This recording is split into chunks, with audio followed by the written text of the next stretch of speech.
we have Victor Walker and Taylah Mitchell from Ūawanui Bay, talking, yes, talking about Ūawanui. Ūawanui. Close enough, yep, that's close. An environmental sustainability project. Thank you. On the button. Thank you, Victor and Taylah. Kia ora tātou. You probably would have guessed it. I'm Victor, this is Taylah. And kia ora tātou. And thank you for the opportunity to present to this year's conference and to have a kōrero about the Ūawanui Environmental Sustainability Project. Taylah and I bring the best wishes from the Tairāwhiti, the land of the descendants of Paikea, Te Aitanga Hauiti and the Ūawa community. On that note, in terms of our environmental sustainability project, it was always going to be founded on what was our environment like back in the time of our leadership, and her name was Hine Matioro. And we're really, really keen on whakapapa or genealogy up our way, as most Māori tribes are. And so this isn't a test, but we'll see how many names you can remember over drinks and nibbles. I'm going to start with Paikea. Paikea had a son called Rongo Mai Tuaho, ko tuano rā, ko te ao marama e au e. He ko tātai e arorangi, ko te huapai rā, ko te rangi hopu kia, ko hine huhuri tai, ko manutangi rua, ko hinganga rua, ko hauiti. 10 generations after Paikea, our tribe flourished, Te Aitanga Hauiti. Hauiti had a daughter called Hine Te Rā. Hine Te Rā had Tutakohi had Tamatānui. Tamatānui had Hura Waikato had Te Whakapuiarangi had Te Whakahiotarangi had Pōnui, the naval mai mokopuna. Pōnui had Konohi, who had Marukawiti had Tāne Tokorangi had a daughter called Hine Matioro, and she was our leader. And of note, she was our aristocracy. In and around about 1769, the same time that Captain James Cook on board the HMS Bard Endeavour, along with the navigator Tupaia from Tahiti, and the crew arrived in Ūawa. So our assumption, our question was, what was the environment like back then? And that's where we were hoping. That was our key aspiration around the Ūawanui project. We've just run, and you probably heard about it a little bit last week, we've just run the gauntlet of another storm. I think Trevor mentioned it. Storms have become such a common occurrence on the coast that for this particular weather event, no one gave it a name. We've actually run out of names. So everyone just called it the storm. Exacerbating that actually was the passing of the 3 fishermen, which is felt by everybody in the Tairāwhiti, including our families. Nonetheless, the sun was shining when I left Ūawa yesterday, which felt good. So let us begin, Taylah. Ko titirangi te maunga. Ko Ūawanui arua matua te awa. I'll just interrupt our pepeha there to draw your attention. That's our bay. Beautiful, isn't it? Who has been to Ūawa, Tolaga Bay? Cool. All of you didn't put your names up, put your hands up, shame on you. But that is really a beautiful place. The northern beach and the southern, this is pre-2018. Really lovely beaches, wonderful swimming and recreational places, and our Ūawa Tiaki or surf life-saving team are usually parked up midway along the northern beach, which we call Tātāhake. Just as importantly, it is a place where our Pakeke, our elders, go. We'll go to collect waitai or seawater, to be used for both spiritual and physical ailments. The odd kinarau can be found in the rocky outcrops and pools on both sides of the bay. The entire coastline is our kapata kai, or food store. The river Ūawanui, Arua Matua, is not only an important transport highway, but another important source of food, especially as are the estuaries. Just to the right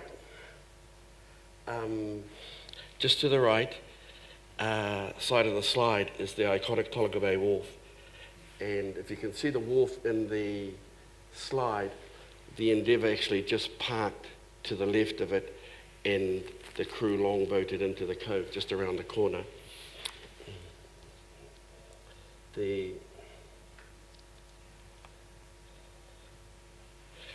Ko te rā whioro te whare wānanga.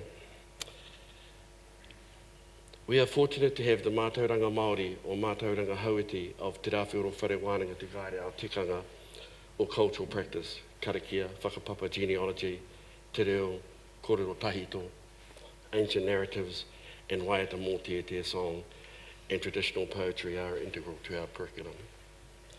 Ko te aitanga Hauiti, te iwi. Ūawa is the community. We have a population of about 900.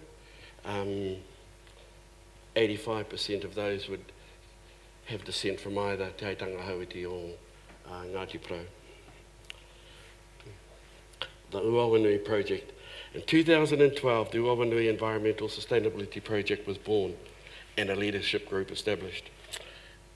Ūawa catchment is a 56,000 hectare catchment area. Ūawanui signed a MOJ with an MOU with the then Alan Wilson Centre and co-designed a 100-year environmental strategy into the future. It was at this time that Sir Paul Callaghan joined us and spoke about an Aotearoa in New Zealand where talent thrives.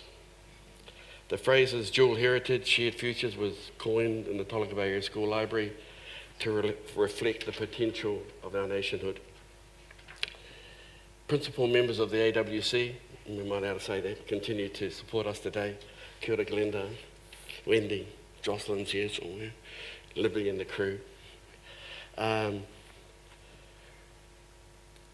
So, kia ora Glenda, Wendy, New Zealand Plant and Food Emihiana.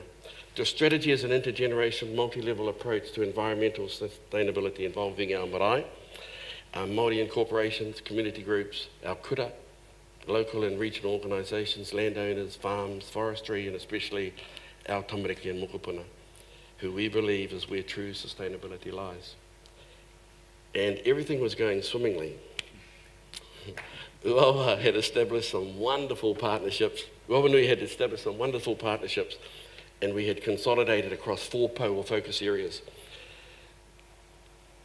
from training into employment. 1, native nursery. 2, riparian fencing and planting. 3, weed and pest control, underpinned by 4, Te Aitanga Hauiti tikanga, values and processes. And then the 2018 Queen's birthday floods happened. Tēnā tātou, ko te tirangi te maunga, ko Ūawanui Arua Matua te awa, ko Te Aitanga Hauiti te iwi, ko Te Rāwhioro te marae, ko Ngāti Patuwhare te hapu, ko Taylah ahau. It's a privilege to be here presenting to you all today alongside Victor on behalf of the Ūawanui project. As mentioned, I'll be speaking to my whānau's experience during the 2018 Queen's Birthday flood in Ūawa Tolaga Bay. That weekend, my siblings and I were competing at a motocross event in Hawke's Bay on Queen's Birthday weekend. We had seen the weather report for Ūawa and the rain that was set to come in, but it was of no alarm as it was the middle of winter. After a successful weekend, we travelled home to Ūawa. It was evident on our way home that it had rained a fair bit, but not once did we question or even think it would lead to the events that unfolded early the next morning.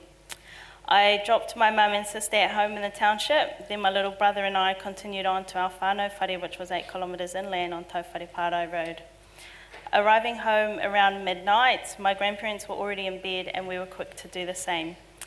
At about 5 a.m. the next morning, pitch black, I was awakened by what sounded like a waterfall.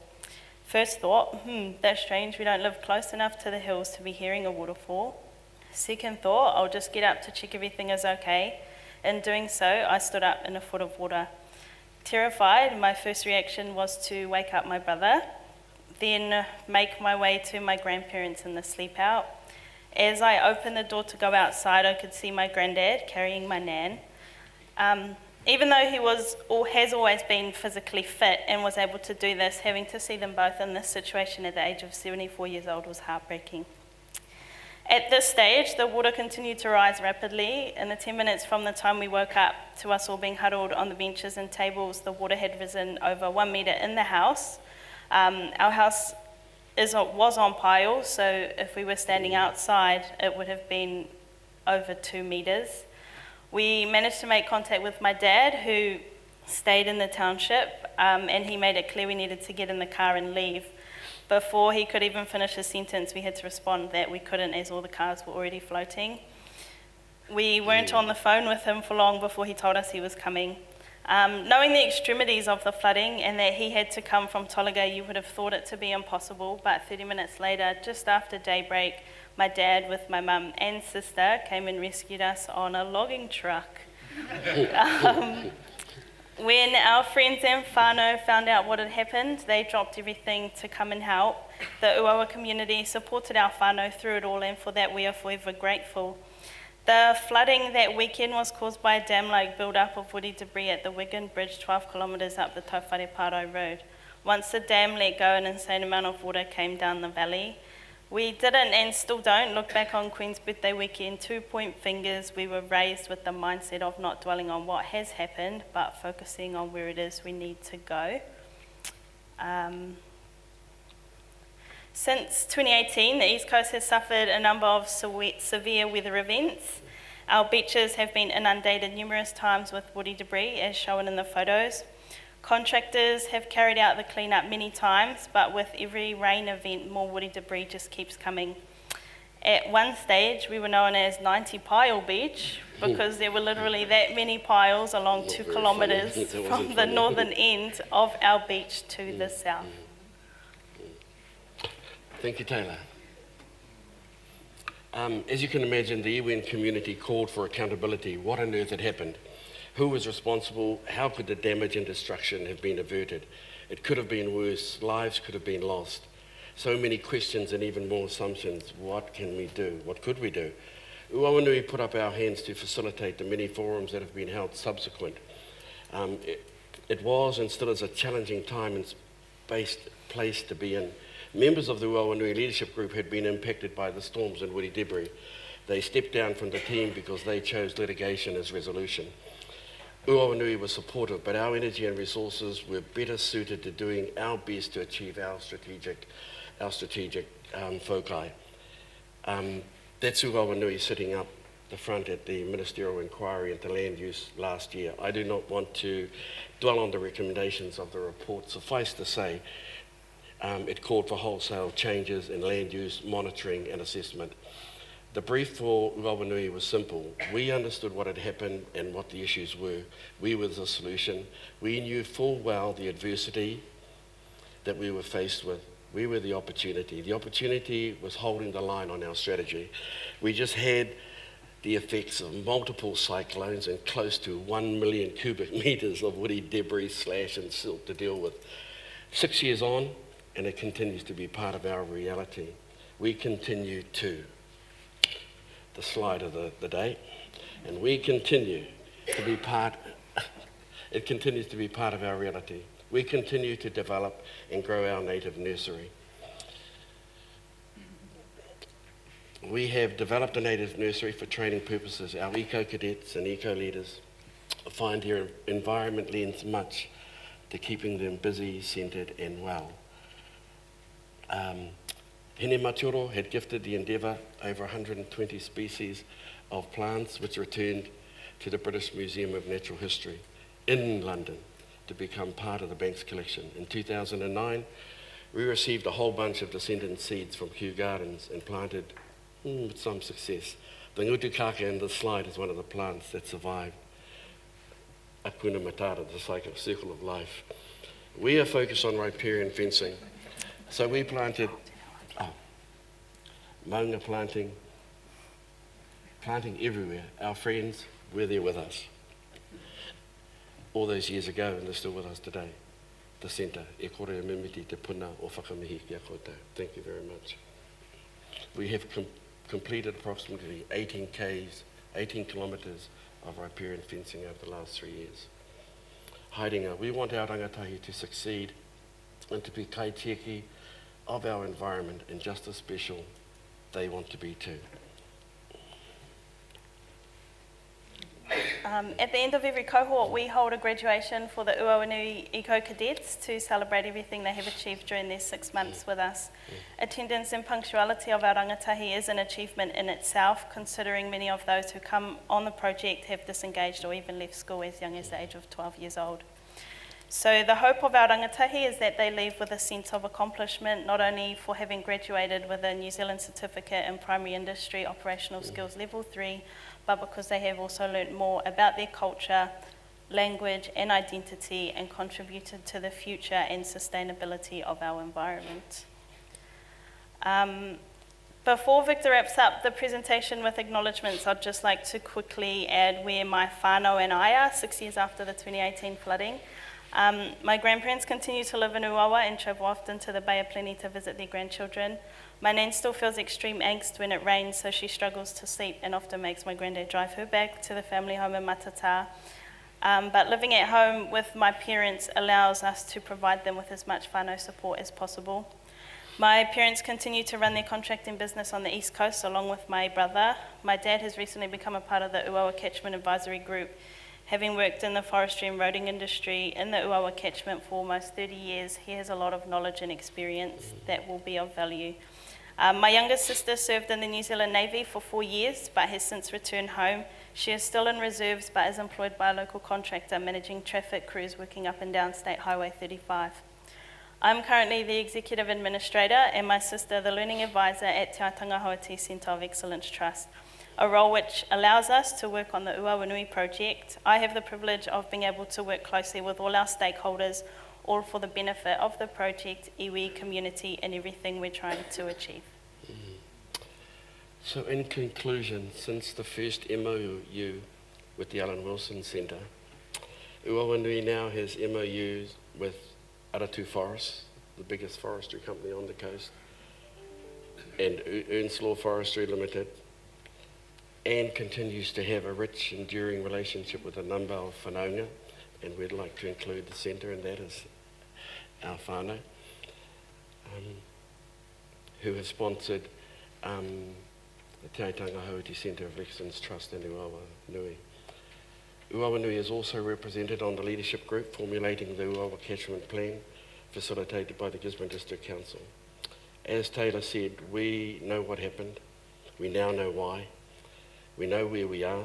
The most important thing is to know where we are going and what we're going to do about it. We are the solution. Tēnā koutou, kia ora tātou katoa.